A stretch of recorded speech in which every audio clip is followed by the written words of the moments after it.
നമസ്കാരം എല്ലാവർക്കും gadgets on മലയാളത്തിലേക്ക് സ്വാഗതം. അപ്പോൾ പുതിയൊരു ടെക് വീഡിയോ ആണ്. ഇന്ന് നമ്മൾ പരിചയപ്പെടുത്താൻ പോകുന്ന സാധനങ്ങളെ പറ്റി പറയുന്നതിന് മുന്നേ തന്നെ ഒരുപാട് എക്സ്പ്ലനേഷൻ ഞാൻ നിങ്ങൾക്ക് തരാനുണ്ട്. എന്തുകൊണ്ട് ഇത്രയും ദിവസമായിട്ട് വീഡിയോ ഇട്ടില്ല, അങ്ങനെയുള്ള കുറേ കാര്യങ്ങളുണ്ട്. ലൈക്ക് ആ ഒരു സ്റ്റോറിയിലൂടെയെല്ലാം ഞാൻ നിങ്ങളെ കടത്തി കൊണ്ടുപോകാം. അതിനായിട്ട് നമ്മളൊരു സെക്കൻഡ് ചാനൽ ഉണ്ട്, നമുക്ക് ലിങ്ക് ഞാൻ കൊടുത്തിരിക്കാം ഡിസ്ക്രിപ്ഷനിൽ. നിങ്ങൾക്ക് അവിടെ ഫോളോ ചെയ്ത് കഴിഞ്ഞാൽ നിങ്ങൾക്ക് ബാക്കിയുള്ള എൻ്റെ ലൈഫ് അപ്ഡേറ്റുകളൊക്കെ അറിയാം. അതിവിടെ പറയേണ്ട കാര്യമില്ല. എന്നാലും ഞാനൊരു ലൈവ് സ്ട്രീമിലൊക്കെ വന്നിട്ട് എന്താണെന്നുള്ളതൊക്കെ പറയാം. ഈ ഒരു വീഡിയോ സ്പെസിഫിക്കലി കുറച്ച് പേരെ ടാർഗറ്റ് ചെയ്തിട്ടുള്ളതാണ്. എന്താണെന്ന് വെച്ച് കഴിഞ്ഞാൽ നിങ്ങളുടെ വീട്ടിൻ്റെ അകത്ത് ഒരു ഹോം തിയേറ്റർ, എന്നാൽ നിങ്ങൾക്ക് വളരെ ബഡ്ജറ്റിൻ്റെ അകത്ത് നിങ്ങൾക്ക് ഒരു തിയേറ്റർ എക്സ്പീരിയൻസ്, നിങ്ങളുടെ കയ്യിൽ ഒരു പ്രൊജക്ടർ ഉണ്ട്. ഒരു പ്രൊജക്ടർ ഉണ്ടായിട്ട് കാര്യമില്ലല്ലോ, ഏറ്റവും നല്ല സൗണ്ട് ക്വാളിറ്റി വേണമെന്നുണ്ടെങ്കിൽ ഒരു സൗണ്ട് സിസ്റ്റം വേണം. അങ്ങനെ നിങ്ങൾ പ്ലാൻ ചെയ്യുകയാണെന്നുണ്ടെങ്കിൽ എൻ്റെ കയ്യിൽ ഒരു സാധനമുണ്ട്. ക്രോസ്ബീറ്റ്സ് അവതരിപ്പിക്കുന്നു ബ്ലേസ് B900 എന്ന് പറഞ്ഞിട്ടുള്ള ഒരു സൗണ്ട് ബാർ. ഇതൊരു 5.1 സൗണ്ട് ബാർ ആണ്. ക്രോസ്ബീറ്റ്സ് ഇതിൻ്റെ താഴെ ഒരു ടാഗ് ലൈൻ കൊടുത്തിട്ടുണ്ട്, the big daddy of speakers. So let's see whether it's a big daddy or not. First of all, normally നമുക്കൊരു സൗണ്ട് ബാർ അറിയാം. ഒരു സൗണ്ട് ബാർ, ഒരു നീളനുള്ള ഒരു സൗണ്ട് ബാർ ഉണ്ടാവും, അതിൻ്റെ കൂടെ ഒരു സബ് വൂഫർ ഉണ്ടാവും. ഇങ്ങനെയാണ് നമുക്ക് കിട്ടുന്നത്. എന്നാൽ ഇതിൻ്റെ കൂടെ നമുക്ക് സൗണ്ട് ബാർ മാത്രമല്ല, ഒരു 5.1 ആയതുകൊണ്ട് തന്നെ സൗണ്ട് ബാർ, സബ് വൂഫർ, അതുപോലെ തന്നെ ഒരു 2 സാറ്റലൈറ്റ് സ്പീക്കേഴ്സും കൂടി കിട്ടും. ദാറ്റ് മീൻസ് നമുക്ക് 4 യൂണിറ്റ് ആണ് വരുന്നത്. ഒരു നീളനെയുള്ള സൗണ്ട് ബാർ, സബ് വൂഫർ, പിന്നെ 2 സ്പീക്കേഴ്സ്. ബ്ലേസ് B900 എന്ന് പറഞ്ഞിട്ടുള്ള ഈ ഒരു മോഡലിൻ്റെ ഏറ്റവും വലിയ പ്രത്യേകത ഇതിൻ്റെ സൗണ്ട് ഔട്ട്പുട്ടാണ്. അതായത് 400 വാട്ട്സ് ആണ് ഇതിൻ്റെ സൗണ്ട് ഔട്ട്പുട്ട് വരുന്നത്. അപ്പോൾ നിങ്ങളൊരു ചെറിയ റൂമിലാണ് പ്ലാൻ ചെയ്യുന്നതെന്നുണ്ടെങ്കിൽ ദിസ് നോട്ട് ഗോണ വർക്ക്. കാരണം ചെറിയ റൂമിലത്തേക്ക് വേണ്ടിയിട്ട് നിങ്ങൾ ചെറിയ സാധനം മേടിച്ചാൽ മതി, and this is over kill. നിങ്ങളൊരു അത്യാവശ്യം വലിപ്പമുള്ള ഒരു ആവറേജ് റൂമാണെന്നുണ്ടെങ്കിൽ നിങ്ങൾക്ക് ഉറപ്പായിട്ടും ഈ സാധനം മേടിക്കാം. നമ്മുടെ സ്റ്റുഡിയോയിൽ ആക്ച്വലി പുതിയൊരു പ്രൊജക്ടർ വന്നിട്ടുണ്ടായിരുന്നു, ഒരു 4K പ്രൊജക്ടർ. കിഡിലം പ്രൊജക്ടർ ആയിരുന്നു. അപ്പോൾ ആ പ്രൊജക്ടറിൻ്റെ കൂടെയാണ് നമ്മളിത് പെയർ ചെയ്തത്. അപ്പോൾ ഈ ഒരു സാധനത്തിൻ്റെ സൗണ്ട് ക്വാളിറ്റിയെ പറ്റിയിട്ട് ആദ്യം തന്നെ സ്പെസിഫിക്കലി എടുത്ത് സംസാരിക്കാനായിട്ടുണ്ട്. അതിലേക്കൊക്കെ വരുന്നതിന് മുന്നേ ഇതിൻ്റെ ഫീച്ചേഴ്സ് ഒന്ന് പരിചയപ്പെടാം.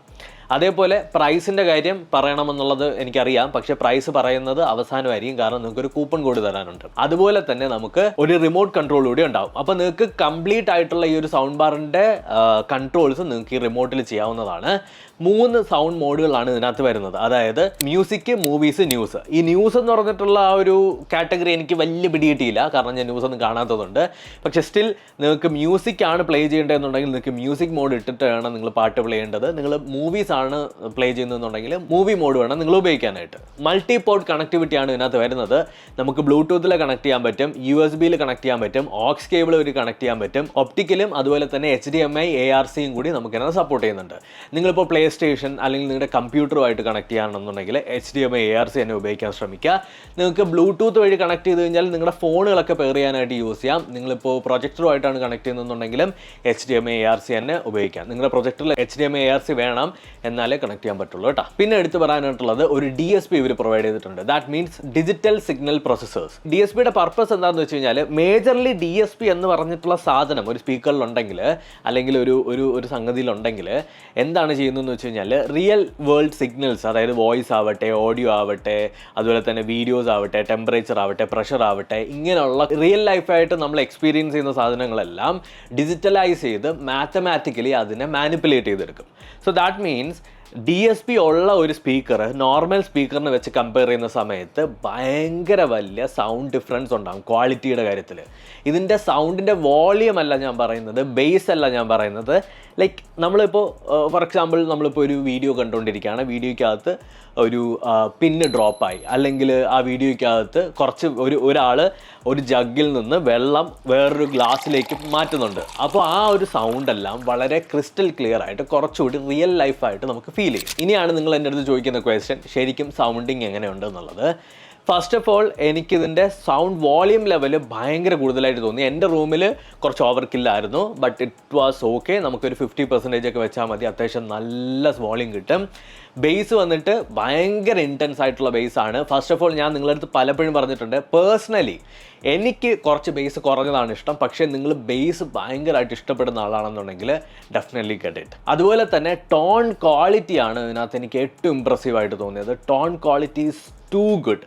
അതായത് നമ്മളിപ്പോൾ ഒരു ബേസ് ഗിറ്റാർ ബാക്ക്ഗ്രൗണ്ടിൽ പ്ലേ ആവുന്നുണ്ട്, അല്ലെങ്കിൽ ഒരു ഓവർ ഡ്രൈവ് പ്ലേ ആവുന്നുണ്ട്, അല്ലെങ്കിൽ ഒരു ഡ്രം സെറ്റ് പോകുന്നുണ്ട്, പെർക്കഷൻസ്, ഇതെല്ലാം ഭയങ്കര ക്രിസ്റ്റൽ ക്ലിയർ ആയിട്ട് കേൾക്കാൻ പറ്റും. ആൻഡ് ഞാൻ ആക്ച്വലി ഈ ഒരു സൗണ്ട് ബാർ എക്സ്പീരിയൻസ് ചെയ്തത്, ഇതിൻ്റെ റിയൽ ക്വാളിറ്റി ഞാൻ എക്സ്പീരിയൻസ് ചെയ്തത് മൂവി കാണുന്ന സമയത്താണ്. ദാറ്റ് മീൻസ് നിങ്ങളിപ്പോൾ ഒരു പ്രൊജക്ടറൊക്കെ ആയിട്ട് കണക്ട് ചെയ്ത് നിങ്ങൾക്ക്, അല്ലെങ്കിൽ നിങ്ങളുടെ ടി വി ആയിട്ട് കണക്ട് ചെയ്ത് നിങ്ങൾക്ക് പാട്ട് കേൾക്കാനല്ല, നിങ്ങളുടെ മേജർ യൂസ് എന്ന് പറഞ്ഞാൽ ഒരു മൂവി കാണുക എന്നുള്ളതാണെന്നുണ്ടെങ്കിൽ കണ്ണും പൂട്ടി മേടിക്കാം. 8,999 രൂപയാണ് ഇതിൻ്റെ മാർക്കറ്റ് പ്രൈസ് എന്ന് പറഞ്ഞാൽ. പക്ഷേ ഈ വീഡിയോ കാണുന്ന നിങ്ങളിപ്പോൾ കണ്ടുകൊണ്ടിരിക്കുകയല്ലേ, ഈ വീഡിയോ കാണുന്നവർക്ക് ഒരു കൂപ്പൺ കോഡ് ഉണ്ട്, CB gadgets110 എന്ന് പറഞ്ഞിട്ടുള്ളതായി ഇപ്പോൾ സ്ക്രീനിൽ കാണാൻ പറ്റുന്ന കൂപ്പൺ കോഡ് യൂസ് ചെയ്ത് കഴിഞ്ഞാൽ നിങ്ങൾക്ക് കുറച്ച് ഡിസ്കൗണ്ട് കിട്ടും. സോ ആ ഡിസ്കൗണ്ട് യൂസ് ചെയ്ത് നിങ്ങൾക്ക് വേണമെങ്കിൽ പർച്ചേസ് ചെയ്യാം. ഓവറോൾ പറയുകയാണെന്നുണ്ടെങ്കിൽ ഞാൻ പൊതുവേ സ്റ്റുഡിയോക്കകത്തേക്ക് അല്ലെങ്കിൽ നമ്മളിപ്പോൾ വർക്കുകൾ എടുക്കുന്ന സമയത്ത് ഇങ്ങനെയുള്ള സൗണ്ട് ബാറുകളൊന്നും ഒരുപാട് ചെയ്യാറില്ല. എനിക്ക് നല്ല പ്രോമിസിങ് ആയിട്ട് തോന്നിയാൽ മാത്രമേ ഞാൻ ചെയ്യാറുള്ളൂ. അങ്ങനെ പ്രോമിസിങ് ആയിട്ട് തോന്നിയത് കൊണ്ട് മാത്രമാണ് ഇത് ചെയ്തത്. ആൻഡ് ഈ ഒരു സൗണ്ട് ബാറിനെ കുറിച്ചിട്ട് എന്തെങ്കിലും ഡൗട്ട് നിങ്ങൾക്കുണ്ടെങ്കിൽ ലമ്മീനോ കമൻറ്റ് സെക്ഷനിൽ കമൻറ്റ് ചെയ്യാം. ഇനി ആക്റ്റീവായിട്ട് വീഡിയോസൊക്കെ സൂപ്പറായിട്ട് വരുന്നുണ്ടാവും. And thank you so much for watching. അപ്പോൾ മറക്കണ്ട, ക്രോസ് ബീറ്റ്സിൻ്റെ Blaze B900 എന്നാണ് ഈ ഒരു സൗണ്ട് ബാറിൻ്റെ പേര്. ആൻഡ് ഞാൻ ലിങ്ക് ഡിസ്ക്രിപ്ഷനിൽ കൊടുത്തിരിക്കാം, നിങ്ങൾ പോയി ചെക്ക് ചെയ്ത് നോക്കുക. എൻ്റെ എക്സ്പീരിയൻസിൽ മൂവി കാണുന്ന സമയത്താണ് ഏറ്റവും നല്ല ഔട്ട്പുട്ട് തന്നിട്ടുള്ളത്. അതുപോലെ തന്നെ മ്യൂസിക് കേൾക്കുമ്പോൾ കൊള്ളൂല എന്നല്ല പറയുന്നത്, ഞാൻ പറഞ്ഞില്ലേ ബേസ് നല്ലതാണ്, അതുപോലെ തന്നെ ടോൺ ക്വാളിറ്റി നല്ലതാണ്. നിങ്ങൾക്ക് അത്രയും ബേസ് ഒക്കെ ഇഷ്ടപ്പെടുന്നവരാണെന്നുണ്ടെങ്കിൽ ഡെഫിനറ്റ്ലി വർത്ത് ആയിരിക്കും. അപ്പോൾ thank you so much for watching. അടുത്ത വീഡിയോയിൽ കാണാം. ബൈ.